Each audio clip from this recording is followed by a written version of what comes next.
फार लांब ठेवते.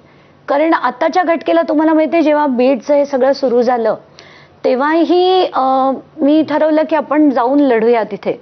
आणि हे कधी झालं की मला जेव्हा मी फडणवीसांना अधिवेशनात बोलताना बघितलं आणि तुमचा जो स्क्रीन होता तिथे एकीकडे फडणवीस बोलताना दाखवत होते आणि दुसऱ्या बाजूला त्यांचे धनंजय देशमुख बसले होते. आणि त्यानंतर त्यांनी जेव्हा वैभवीला विचारलं की वैभवी तुला म्हणजे काय वाटतं, तो न्याय होईल का, तर ती म्हणाली मला नाही माहिती, पण माझ्या बाबांना ज्या पद्धतीने मारलं मला असं वाटतं न्याय झाला पाहिजे. आणि ती ज्या पद्धतीने बोलली तर मला ना नेहमी माझा एक असा ट्रिगर पॉइंट असतो. जसा मागे जो तुम्हाला माहिती आहे ते फर्नांडिस कुटुंब होतं त्याच्या वेळेस मी जेव्हा लढले, तो ट्रिगर पॉइंट काय झाला की जरांगे आणि भुजबळांचा वाद चालू होता आणि त्याच्यात भुजबळ म्हणाले ह्यांना काय वाटतं मी माझ्या कष्टाचं खातो. ते ऐकल्यावर असा फ्यूज उडाला होता की हा माणूस कष्टाचं खातो, ह्या इतक्या गरीब कुटुंबाचं घर डिमॉलिश करून जो स्वतःचा महल बांधतो आणि 1.5 दमडी त्यांना देत नाही असा माणूस म्हणतो मी कष्टाचं खातो. तर तो माझा ट्रिगर पॉइंट तेव्हा होता. तसाच ट्रिगर पॉइंट वैभवी होती. आणि मला नंतर जेव्हा मी एक राहुल नावाचा एक पत्रकार आहे त्याचा एक व्हिडिओ बघितला आणि मग कळतंय की ही मुलगी इतकी ब्रिलियंट आहे की तिला 94% मार्क 10वीला मिळाले होते आणि तिला डॉक्टर बनायचे आणि तिच्यावर डोक्यावरचं छत गेलं. तर मी असं ठरवलं आपण लढायचं, तिथे जाऊन लढायचं. मग रविवारी मी ठरवलं तर माझ्या आईला जरा बरं नव्हतं म्हणून मला 2 दिवस थांबावं लागलं कारण तिचं अचानक अशी पल्स ड्रॉप झाली. त्यात कळतंय की 28ला मोर्चा ठेवलाय आणि वारकरी मंडळी आणि बीडची जनता जाणार आहे. तर मी ठरवलं की ठीक आहे आपण 28ला जायचं. आणि त्याच्यात बुधवार होता, म्हणजे मी सोमवारी ठरवलं, बुधवारी कळतंय की शरद पवार जाणार आहेत, मग गुरुवारी कळतंय की जितेंद्र आव्हाड जाणार आहेत. मग मी म्हटलं की ह्या मोर्चात मी जाणार नाही कारण मला ते राजकीय लोकच नकोय. कारण शरद पवारांना माहितीये, जितेंद्र आव्हाडांना माहितीये, सुरेश धसना माहितीये धनंजय मुंडे काय आहे, त्यांच्याच पक्षात ते आधी होते. मग यांना काही आता विरोधी पक्षात गेला की लढावं असं वाटतं. तुमच्या पक्षात होते तेव्हा का सुधारलं नाही तुम्ही त्याला. म्हणून मी म्हटलं की मला यांच्याबरोबर जायचंच नाही. आणि त्या मोर्चात मी गेले नाही, त्यांच्या स्टेजवर तर नाहीच नाही. आणि त्या मोर्चाच्या मागच्या बाजूला आम्ही ठिया बसेत देऊन बसलेलो कलेक्टर ऑफिसच्या बाहेर आणि तिथे शेकडो लोकांना मी भेटले आणि त्यांच्याकडनं तिथली ग्राउंड परिस्थिती काय ती समजून घेतली.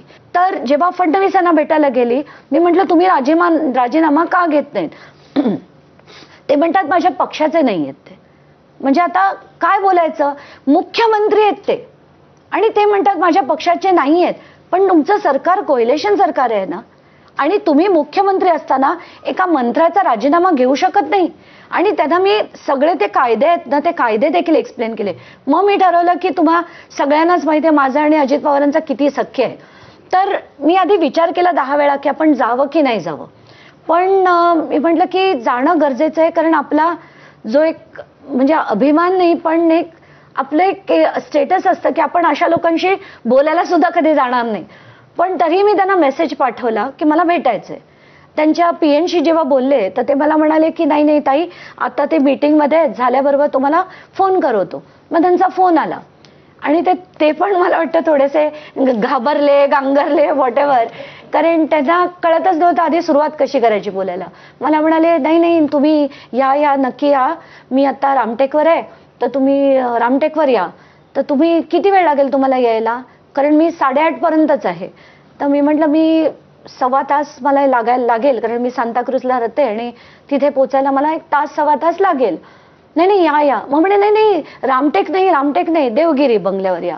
मला वाटतं ते खूप जरा डिस्टर्ब झाले की ही कशाला बया मला भेटायला येते. पण गेल्यावर आम्ही म्हणजे सुरुवातच अशी केली मी त्यांना की या जन्मी मी तुम्हाला भेटेन असं मला कधीही वाटलं नव्हतं. ते म्हटल्याबरोबर ते थोडेसे असे हसले आणि मी म्हटलं फॅक्ट आहे कारण मला आत्ताच्या घटकेला हे जे दिसतंय पेपर्सवर दिसतंय मला असं वाटतंय की तुम्ही हे बघा. आणि ग्राउंड रियालिटी जी आहे ती पण मी त्यांना दाखवली.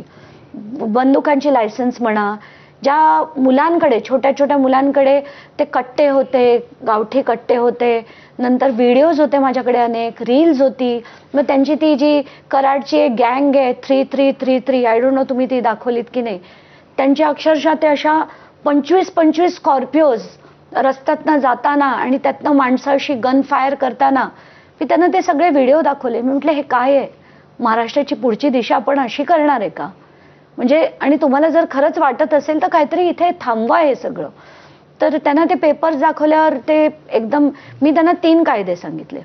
पहिला कायदा म्हणजे रिप्रेझेंटेशन ऑफ पीपल्स ऍक्ट. तर त्याच्या 9A आणि 10 खाली ऑफिस ऑफ प्रॉफिट जर असेल तर मंत्रीच काय, त्याची आमदारकी रद्द होते. मग दुसरं मी त्यांना दाखवलं कॉन्स्टिट्यूशनल प्रोव्हिजनिंग.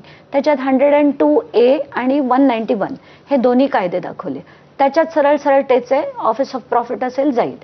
तिसरं, आता मिनिस्ट्री ऑफ होम अफेअर्सनी एक मॉडेल कोड ऑफ कंडक्ट काढले आणि त्याच्यात ते म्हणतात की प्रत्येक मंत्री जेव्हा मंत्रिपदाची शपथ घेतो तेव्हा त्याला मुख्यमंत्र्यांकडे एक डेक्लरेशन द्यायला लागतं आणि त्या डेक्लरेशनमध्ये असं द्यायला लागतं की बाबा मी मंत्रिपदाची शपथ